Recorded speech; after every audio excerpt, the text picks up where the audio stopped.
चाणक्य नीतीचा हा दुसरा अध्याय. आपण संपूर्ण जगण्याची नीती पहिल्या प्रकरणात पाहिली.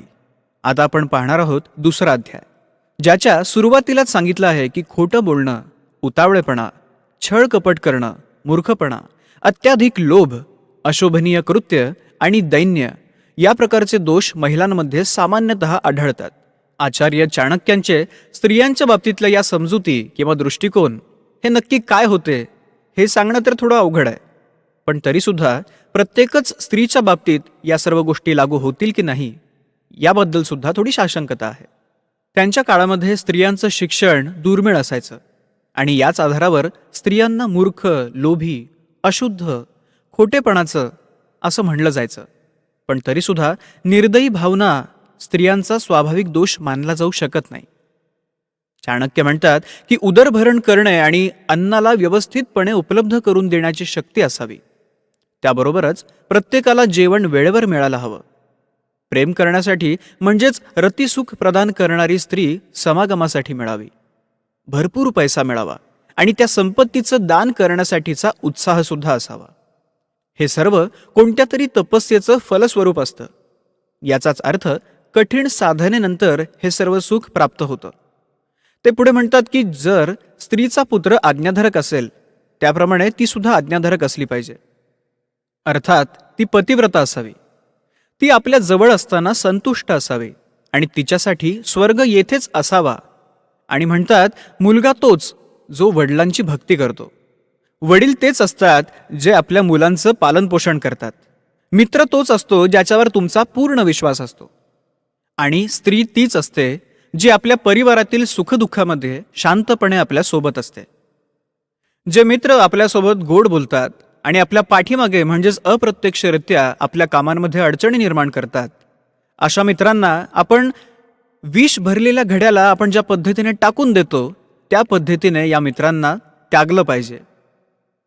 अशा मित्रांवर आपण जर विश्वास ठेवला आणि जर हे मित्र नाराज झाले तर ते आपल्या इतर गुपित गोष्टी आणि रहस्य बाकीच्यांपर्यंत जाऊन उघड करू शकतात. त्यामुळे आपल्या मनात असलेल्या कामासंदर्भात कोणालाही न सांगता आपण ते काम आपल्या मनात ठेवून करत राहिलं पाहिजे. निश्चितच मूर्खता दुःखद आहे आणि तारुण्य सुद्धा दुःखदायक आहे. पण यापेक्षा मोठं दुःख म्हणजे इतरांच्या घरी राहणं. मूर्ख व्यक्तीला समाजात कोणताही सन्मान नसतो हे निश्चितच आहे. मूर्ख व्यक्तीला पदोपदी अपमानित व्हावं लागतं आणि तो सर्वांच्या चेष्टेचा विषय बनतो. या प्रकारे तारुण्यामध्ये मनुष्य कधीकधी आपला विवेक आणि आपला संयम सोडू शकतो.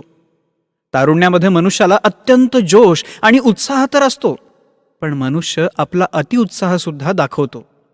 यावेळी आपली शक्ती या प्रकारे वाढते की आपल्याला समोरचा व्यक्ती नेहमीच छोटा दिसायला लागतो.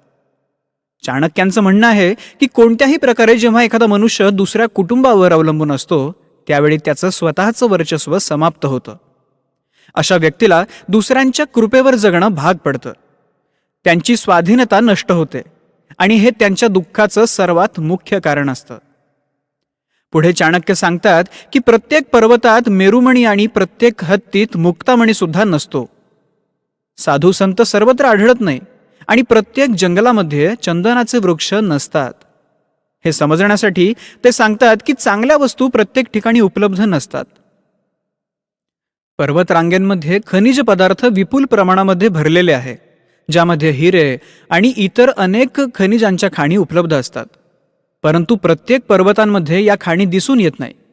विशेष गुण असलेल्या वस्तूंना विशिष्ट ठिकाणी शोधावं लागतं. मध्यमवर्गीय लोकांचं कर्तव्य आहे की ते आपल्या मुलाबाळांना चांगल्या कार्यामध्ये म्हणजेच व्यवसायात समाविष्ट करावे. कारण ज्यांना व्यवहार चातुर्य असतं अशा व्यक्तींनाच आपल्या समाजात मान असतो. चाणक्य सांगतात की जे आई वडील आपल्या मुलांना शिक्षण देत नाही ते आपल्या मुलांचे शत्रू आहेत. अशी मुलं समाजात वेगळी दिसतात.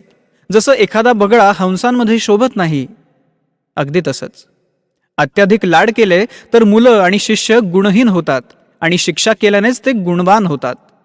यातील सारांश एकच आहे की मुलांना जर मार खाण्याचं भय असेल तर ते चुकीच्या मार्गावर जाणार नाहीत. याला अधिक चांगल्या प्रकारे समजावून सांगताना आचार्य चाणक्य म्हणतात की एखादा श्लोक किंवा त्या श्लोकाचं एखादं चरण किंवा अर्धचरण रोज मुलांना शिकवलं पाहिजे. याचाच अर्थ म्हणजे शिक्षण घेण्यामुळेच लोकांमधील व्यवहार चातुर्य दिसतं. यामुळेच आपल्याला नेहमीच विद्यार्थी होऊन शिकणं आवश्यक आहे. स्त्रीपासून झालेली ताटातूट, आपल्या लोकांबरोबर केलेला दुराचार, कर्जबंधन, दुसऱ्या राजाची सेवा, दारिद्र्य आणि आपल्या विरोधात घेतलेली सभा या गोष्टी आपल्याला अग्नीशिवाय जाळून राख करू शकतात. नदीच्या किनाऱ्यावरील झाडे, दुसऱ्या घरी गेलेली स्त्री आणि मंत्र्यांशिवाय असणारा राजा लवकरच नष्ट होतो. यामध्ये कोणताही संशय असता कामा नये. यानंतर ते सांगतात की ब्राह्मणांची ताकद त्यांची बुद्धी आहे, राजासाठी त्याचं सैन्य हे सामर्थ्य आहे, व्यापारी वर्गासाठी पैसा हे एक सामर्थ्य आहे आणि शूद्र लोकांचं बळ म्हणजे सदा सेवा कार्य करत राहणं असं आहे. आपण या गोष्टींवर लक्ष दिलं गेलं पाहिजे की वेश्या निर्धन माणसाला, प्रजा पराजित राजाला, पक्षी फळ नसणाऱ्या झाडाला आणि प्रवासी भोजन झाल्यानंतर सोडून जात असतात. ब्राह्मण दक्षिणा घेतल्यानंतर यजमानाला, शिक्षक शिक्षण झाल्यानंतर आपल्या गुरूंना आणि हरिण जळलेल्या वनाचा त्याग करतात.